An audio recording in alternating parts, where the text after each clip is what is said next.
అధికార పార్టీల వాళ్ళు మీరు వైఎస్ఆర్ కాంగ్రెస్ పార్టీతో తిరిగినారు, పథకాలు నిలబెట్టే కార్యక్రమం చేస్తున్నారు. ఇలాంటివి భవిష్యత్తులో ఎదురైతే దాన్ని ఏ విధంగా ఎదుర్కోవచ్చు, ఏ విధంగా ఫ్రీ ఆఫ్ కాస్ట్ తో.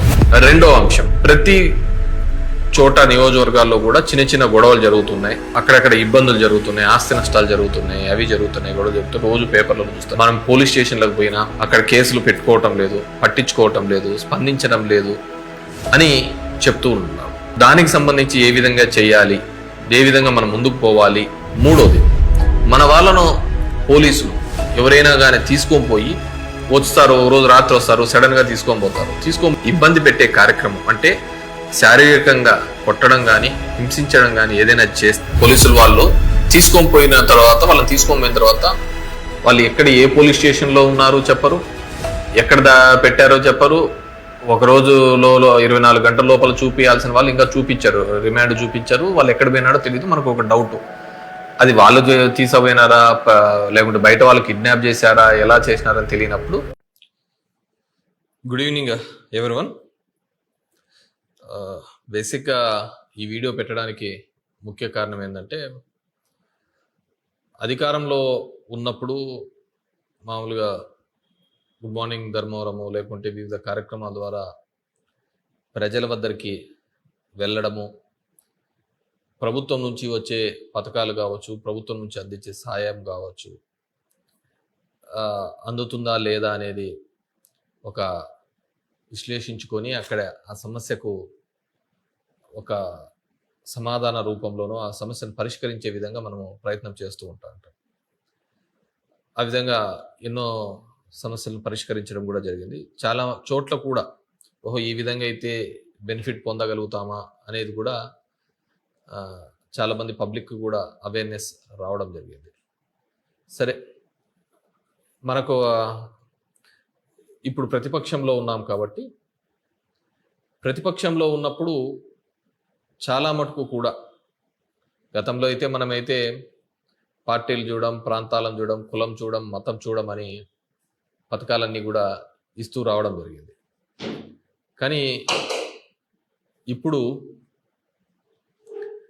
అధికార పార్టీల వాళ్ళు ఒక కొత్త పద్ధతిని, మీరు వైఎస్ఆర్ కాంగ్రెస్ పార్టీతో తిరిగినారు, దాంట్లో తిరిగినారని ఒక కొత్త ఆలోచన విధానం చేస్తూ పథకాలు నిలబెట్టే కార్యక్రమం చేస్తున్నారు. నా నియోజకవర్గంలోనే కొన్ని గ్రామాలలో జరగడం జరిగింది. సో ఈ వీడియో ద్వారా రాష్ట్ర వ్యాప్తంగా ఉన్నటువంటి ఇలాంటివి భవిష్యత్తులో ఎదురైతే దాన్ని ఏ విధంగా ఎదుర్కోవచ్చు, ఏ విధంగా దాన్ని ఇది చేయొచ్చు అయితే ఫ్రీ ఆఫ్ కాస్ట్తో. ఎందుకంటే ఒకటి ఏదైనా రాలేదంటే మళ్ళీ మనం కోర్టుకు పోవడము, అక్కడ లాయర్ ఫీజెస్ ఇవన్నీ కూడా ఎక్కువగా ఉంటాయి, వ్యయ ప్రయాసాలు ఉంటాయి. వాటన్నిటికీ ఇది లేకుండా తక్కువ ఖర్చుతో ఏ విధంగా చేసుకోవడానికి అని చెప్పేసి ఒక అవేర్నెస్ ఇద్దాము అనే ఉద్దేశంతో ఈ వీడియో చేయడం జరుగుతుంది. గౌరవ న్యాయస్థానాలు ఇప్పుడు అంటే దగ్గర ఒక 10 ఏళ్ల నుంచి కూడా ఇవి బాగా యాక్టివ్గా ఉన్నాయి. మండల్ లీగల్ సర్వీస్ అథారిటీ అనేది ప్రతి నియోజకవర్గంలోనే వాళ్ళ నియోజకవర్గంలో ఉన్న కోర్టు ఉంటే ఆ కోర్టు పరిధిలో ఒక చైర్మన్ని అపాయింట్మెంట్ చేసి ఒక న్యాయస్థానంలో ఉన్న న్యాయమూర్తి గారు ఈ చైర్మన్కి హెడ్గా ఉంటారు. అంటే ఎటువంటి లాయర్ ఫీజు లేకుండా మనము సమస్యను ఇప్పుడు లోక్ అదాలత్లో లాగా ఇంకో విధంగా ఏ విధంగా అయితే సమస్యను పరిష్కరించుకుంటూ ఉంటారో అదేవిధంగా ఈ సర్వీస్ ద్వారా గౌరవ సుప్రీంకోర్టు గతంలో ఇచ్చిన ఆదేశాల అనుగుణం ఇది రన్ అవుతుంది. కొంతమందికి అవేర్నెస్ ఉండొచ్చు, అవగాహన ఉండొచ్చు, కొంతమందికి లేకపోయి ఉండొచ్చు. సో దాని మీద అది ప్రతి శనివారము కూడా చైర్మన్ అంటే ఈ mandal legal service authority chairman అనేటువంటి న్యాయమూర్తి ఖచ్చితంగా అక్కడ చైర్లో కూర్చొని మనం ఇచ్చే ప్రతి అర్జీని మనం ఒక రూపాయి కట్టక్కర్లేదు, ఒక లాయర్ కూడా అవసరం లేదు, వాళ్ళే ఒక లాయర్ని పెడతారు అక్కడ అవసరమైతే పెట్టి మనము మన సమస్యని, ఉదాహరణకు ఎవరైనా కానీ పెన్షన్ తీసివేసినారే అనుకోండి, ఆ పెన్షన్ తీసేసింటే ఇదో నాకు అర్హత ఉంది, ప్రభుత్వం ఇదో ఈ విధమైన గైడ్లైన్స్ ఇచ్చింది, జీవో ఇచ్చింది, ఆ జీవో ఇచ్చినప్పటికీ కూడా ప్రభుత్వం ఇచ్చిన దానిలో కూడా నేను అర్హత పొంది ఉన్నాను. గత 5 సంవత్సరాలు 10 సంవత్సరాలుగా నాకు అర్హత కింద నాకు వస్తుంది. అయినా కానీ అధికారులు ఇక్కడ ఉన్న రాజకీయ నాయకుల ఒత్తిళ్ల మేరకు అవన్నీ తీసివేస్తున్నారు అనే భావన గన మనకు ఉంటే, ఆ విధంగా తీసివేసి ఉంటే ఖచ్చితంగా ప్రతి శనివారం మనం అర్జీ రిక్వెస్ట్ ఇస్తే డైరెక్ట్ న్యాయమూర్తిగా తీసుకుంటుంది. ఏ లాయర్ అవసరంలో అర్జీలో మనం మన సమస్య ఏదో రాసుకొని ఇచ్చేస్తే ఆ సమస్య అక్కడ ఇమ్మీడియట్గా ఇస్తేనే ఇమ్మీడియట్గా న్యాయమూర్తి సంబంధించిన అధికారిని ఆ శనివారమే కావచ్చు, లేదంటే వచ్చే శనివారానికైనా కానీ పిలిపించి ఎందుకు ఆ విధంగా చేశారు అని వాళ్ళతో ఎక్స్ప్లెనేషన్ రాయించుకొని, ఒకవేళ వాళ్ళ మీద తప్పు జరిగి ఉంటే ఆ తప్పుకు సంబంధించి కూడా వాళ్ళ మీద సరైన విధంగా వాళ్ళని మందలించి ఆ ప్రభుత్వం నుంచి వచ్చే పథకాలు, ఇది ఓన్లీ ప్రభుత్వ పథకం, ఏ సమస్య అయినా సరే ఈ మండల్ లీగల్ సర్వీస్ అథారిటీకి మనం ఇవ్వచ్చు.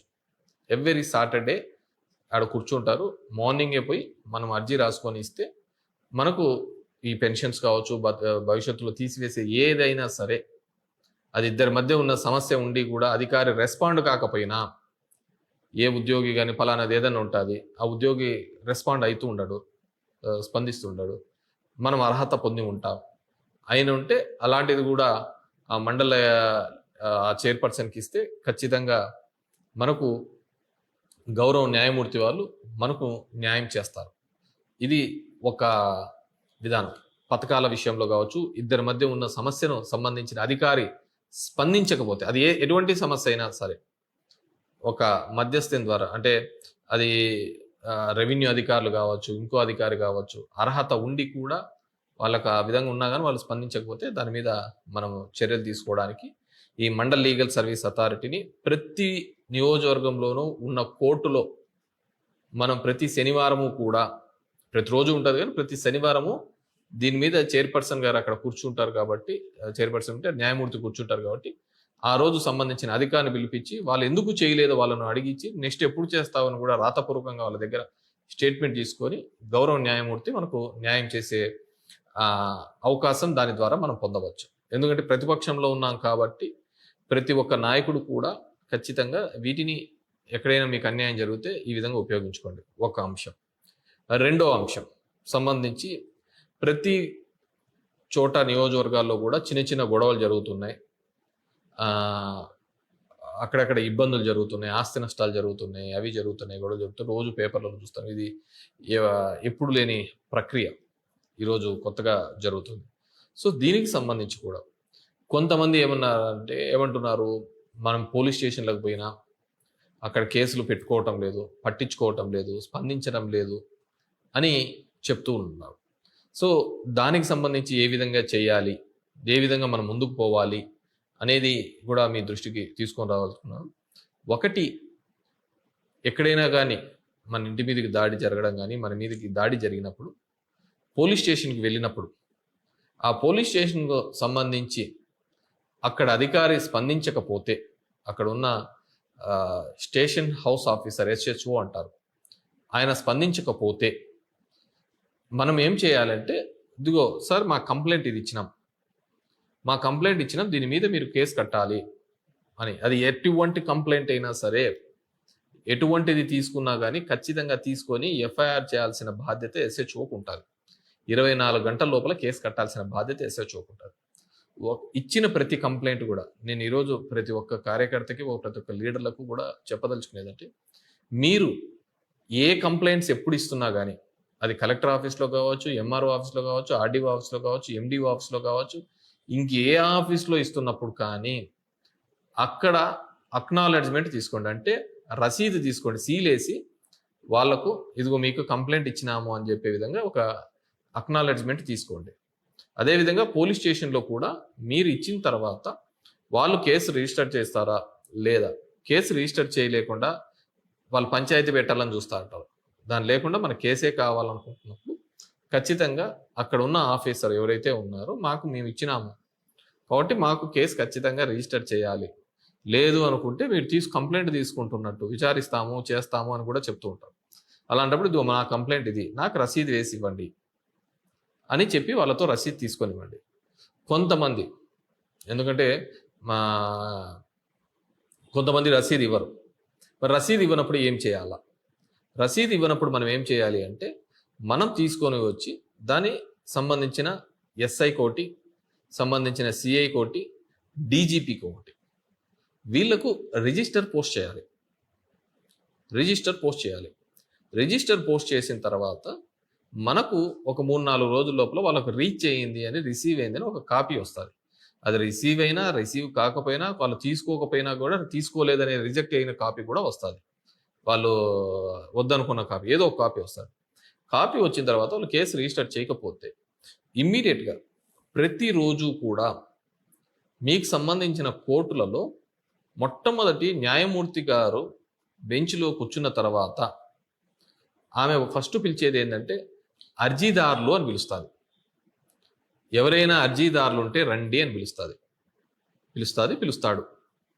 సో అర్జీదారులు అని పిలుస్తానే గౌరవ న్యాయమూర్తులు ఇమ్మీడియట్గా మీరు పొద్దున్నే వెళ్ళి, ఇదిగో మేము ఇంతకుముందు ఈ విధంగా జరిగితే కంప్లైంట్ ఇచ్చినాము, అయినా రిజిస్టర్ చేయలేదు, కాబట్టి మేము రిజిస్టర్ పోస్ట్ చేసినాము, అయినా కూడా చేయలేదు, దాని యొక్క రసీదులన్నీ చూపించి ఇదిగో పలానా తేదీ ఇచ్చినాం, పలానా తేదీ అని చెప్పేసి న్యాయమూర్తి గారికి అక్కడికే ఇస్తే ఇమ్మీడియట్గా త్రూ కోర్టు న్యాయమూర్తి ద్వారా కేసు తక్షణమే రిజిస్టర్ కాబడుతుంది.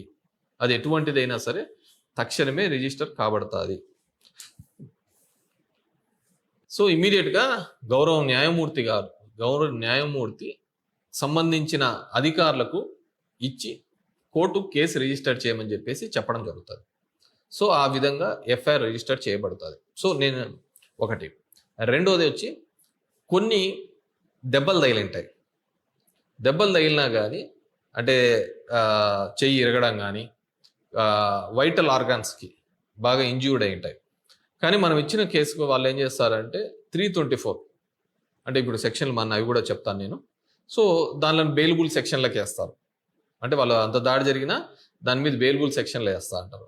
సో అలాంటప్పుడు ఏం చేయాలి అంటే, మనం ఇమ్మీడియట్గా గవర్నమెంట్ ఆసుపత్రుల్లో ఎక్కడైతే ట్రీట్మెంట్ చేయించుకున్నామో ఆ గవర్నమెంట్ ఆసుపత్రులకి వాళ్ళతో మనం మెడికల్ సర్టిఫికేట్ తీసుకోవాలి.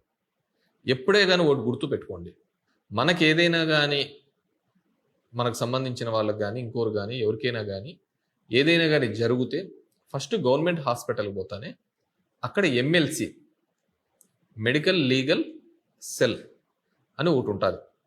అంటే కానిస్టేబుల్ వచ్చి నీ దగ్గరికి ఆ సంబంధించిన పెద్ద ఆసుపత్రి కావచ్చు, అంటే గవర్నమెంట్ ఆసుపత్రి, డిస్ట్రిక్ట్ ఆసుపత్రి కావచ్చు, ఇక్కడ కావచ్చు, ప్రతి గవర్నమెంట్ హాస్పిటల్లో కూడా ఒక కానిస్టేబుల్ ఉంటాడు. ఆయన ఫస్ట్ ఇన్ఫార్మ్ చేస్తాడు సంబంధించిన స్టేషన్కి, సార్ ఇట్లా మీ స్టేషన్ నుంచి, మీ స్టేషన్ పరిధిలో దెబ్బలు తగిలినాయని ఒకరు వచ్చి జాయిన్ అయినారు, మీరు రండి ఇటుకి అని చెప్పేసి ఒక కానిస్టేబుల్, ఏఎస్ఐయో ఎస్ఐయో దాని తీవ్రతను బట్టి ఆయన అక్కడికి వస్తాడు. వచ్చిన తర్వాత మన కంప్లైంట్, మనం ఏది చెప్తామో ఆ కంప్లైంట్ తీసుకుంటాడు.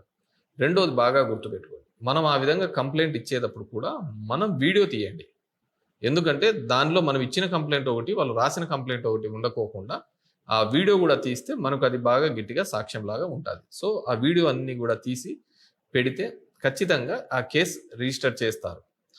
హాస్పిటల్స్లో ఇచ్చిన కంప్లైంట్ ఏదైనా కానీ రిజిస్టర్ చేస్తారు. రెండోది, ఇప్పుడు ఇంతకుముందు చెప్పిన విధంగా దెబ్బలు ఎక్కువగా ఉన్నాయి. దెబ్బలు ఎక్కువగా ఉన్న టైంలో ఏం చేయాలంటే, ఆ వూండ్ సర్టిఫికేట్ అవన్నీ తీసుకొని పోతే అది 326 కిందకి కన్వర్ట్ చేసి, ఏదైతే 324 బెయిలబుల్ కిందగా పెట్టాడో అది 326కి బెయిలబుల్గా చేసుకొని నాన్ బెయిలబుల్ కేసు అవుతుంది. మామూలుగా కొత్తగా ఇచ్చిన దాని ప్రకారం, సుప్రీంకోర్టు ఇచ్చిన గైడ్లైన్స్ ప్రకారం 7 సంవత్సరాల కంటే కింద ఉండేవన్నీ కూడా బెయిలబుల్ సెక్షన్స్. నాన్ బెయిలబుల్ అయినా కానీ స్టేషన్ బెయిల్ ఇవ్వాలి అని చెప్పేసి, it's a description of the officer యొక్క దీన్ని బట్టి బెయిల్ ఇవ్వాలి అని చెప్పేసి 7 సంవత్సరాల కంటే కింద ఉండేది. 7 సంవత్సరాల కంటే పైన ఉండేది ఏదైతే ఉందో, 7 సంవత్సరాలకి అయితే పైన ఉందో వాటిని ఖచ్చితంగా రిమాండ్కి పంపించాలి. సో ఎప్పుడైతే మీరు ఈ వూండ్ సర్టిఫికేట్ తీసుకుంటారో, దెబ్బలు తగిలినట్టు హాస్పిటల్ నుంచి సర్టిఫికేట్ తీసుకుంటారో, 324 అనేది 326 అవుతుంది. అప్పుడు అది నాన్ బెయిలబుల్ కింద అవుతుంది, 10 సంవత్సరాల కిందికి వస్తుంది. కాబట్టి ఖచ్చితంగా వారిని జైలుకి పంపిస్తారు, రిమాండ్కి పంపిస్తారు. ఒకటి.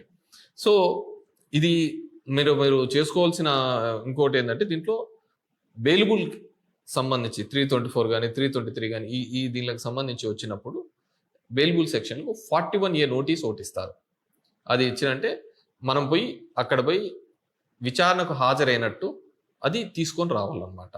సో బెయిలబుల్కి తీసుకుంటే ఆ 41A నోటీస్ తీసుకుంటే వాటికి ఇన్వెస్టిగేషన్ మనం సహకరించినాము అని ఏ దానికైనా గుర్తుపెట్టుకోవాలి. ఒకటి, ఇన్వెస్టిగేషన్కి సహకరిస్తున్నంత వరకు ఎవరు ఏమీ చేసేయగలరు. ఎవరు ఇన్వెస్టిగేషన్ సహకరించినప్పుడే ఇవన్నీ కూడా ముందుకు వస్తూ ఉంటాయి. సో నేను ఈరోజు ఈ వీడియో ద్వారా, ఎందుకంటే how to protect our self, మనకు జరిగిన 24 గంటలు అనేది చాలా ఇంపార్టెంట్. ఒక కంప్లైంట్ ఇచ్చిన తర్వాత 24 గంటల లోపలనే మనం ఇచ్చే కంప్లైంట్ బేస్ అవుతుంది. ఎందుకంటే డిలే ఎఫ్ఐఆర్ అంటారు. మనం ఇచ్చే కంప్లైంట్ కన్నా లేట్ అయింది అనుకో, ఖచ్చితంగా ఆ కేసు బలహీనపడుతుంది. కాబట్టి తక్షణమే ఆ కంప్లైంట్ ఇచ్చే కార్యక్రమం కూడా చేసే కార్యక్రమం చేయండి. కంప్లైంట్ కూడా డిలే అయితే కేసు బలహీనపడుతుంది. సో జరిగిన తక్షణమే ఆ కంప్లైంట్ ఇచ్చే కార్యక్రమం చేయండి.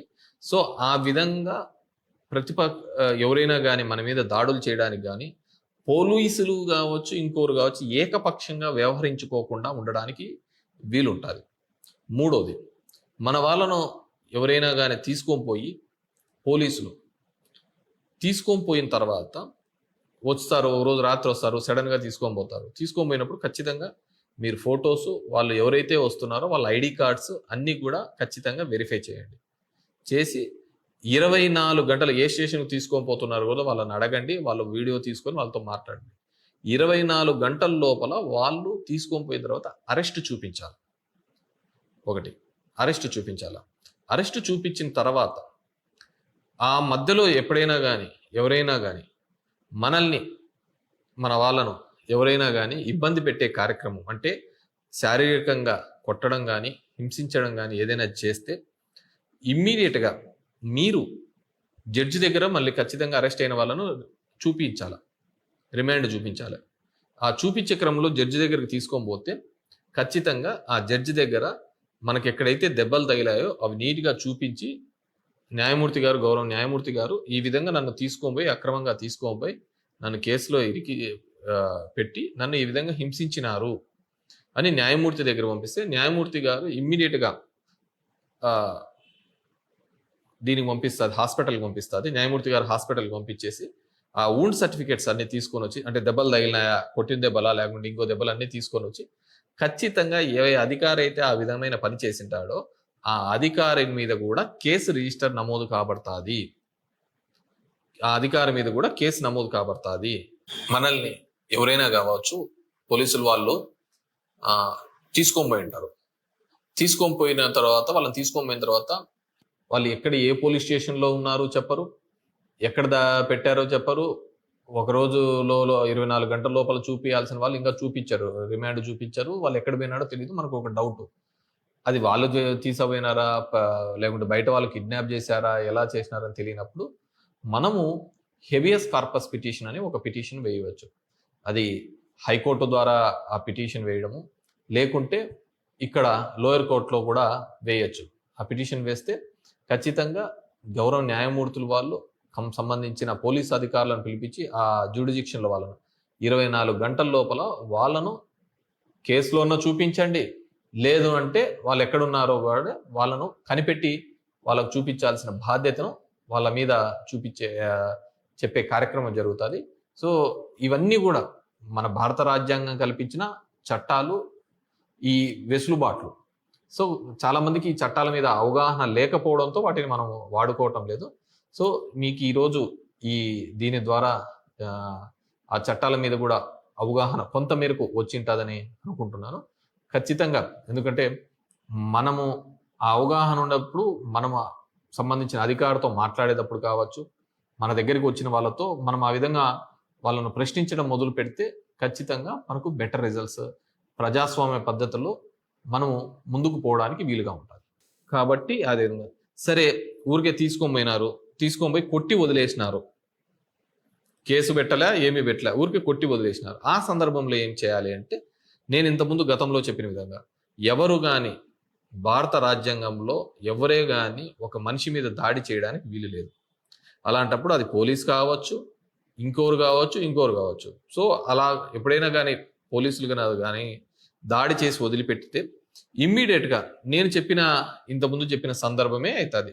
ఒక క్రిమినల్ కొట్టినా ఇంకెవరు కొట్టినా ఇమ్మీడియట్గా తీసుకొని పోయి కేసు కట్టమని మళ్ళీ స్టేషన్లో అడుగుతాం. వాళ్ళు కట్టకపోతే తెల్లారి న్యాయమూర్తి దగ్గరికి పోతాం.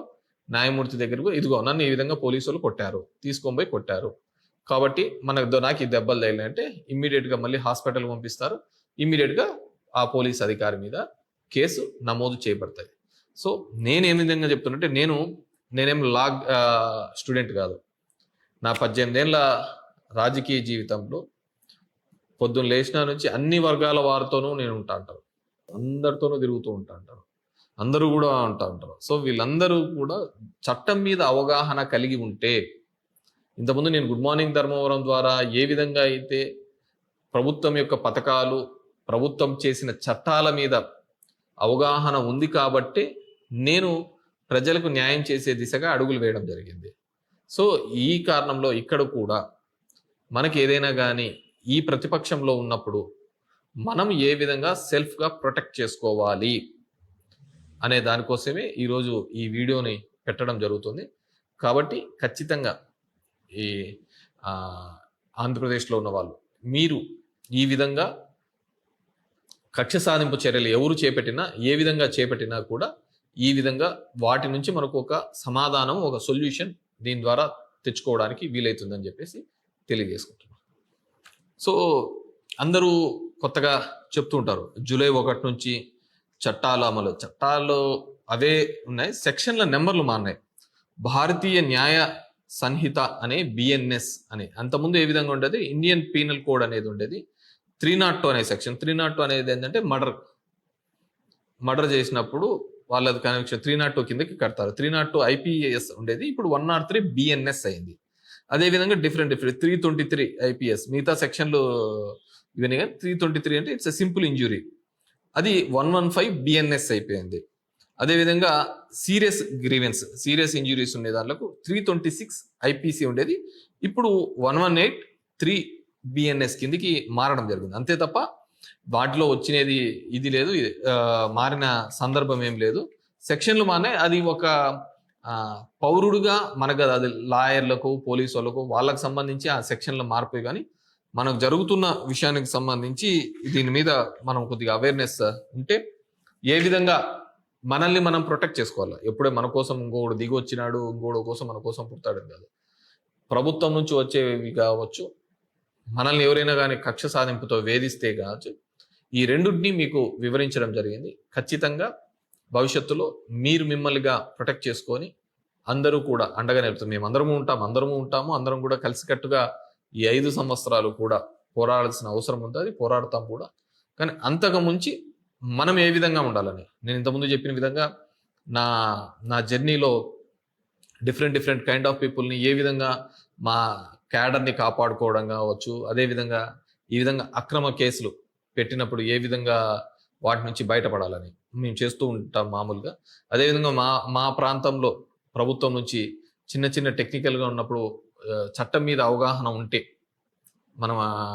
చట్టం మీద అవగాహన ఉంటే ఖచ్చితంగా మనం కాపాడుకోవడానికి వీలుంటుంది, 10 మందిని కాపాడడానికి కూడా వీలుంటుంది. Thank you very much.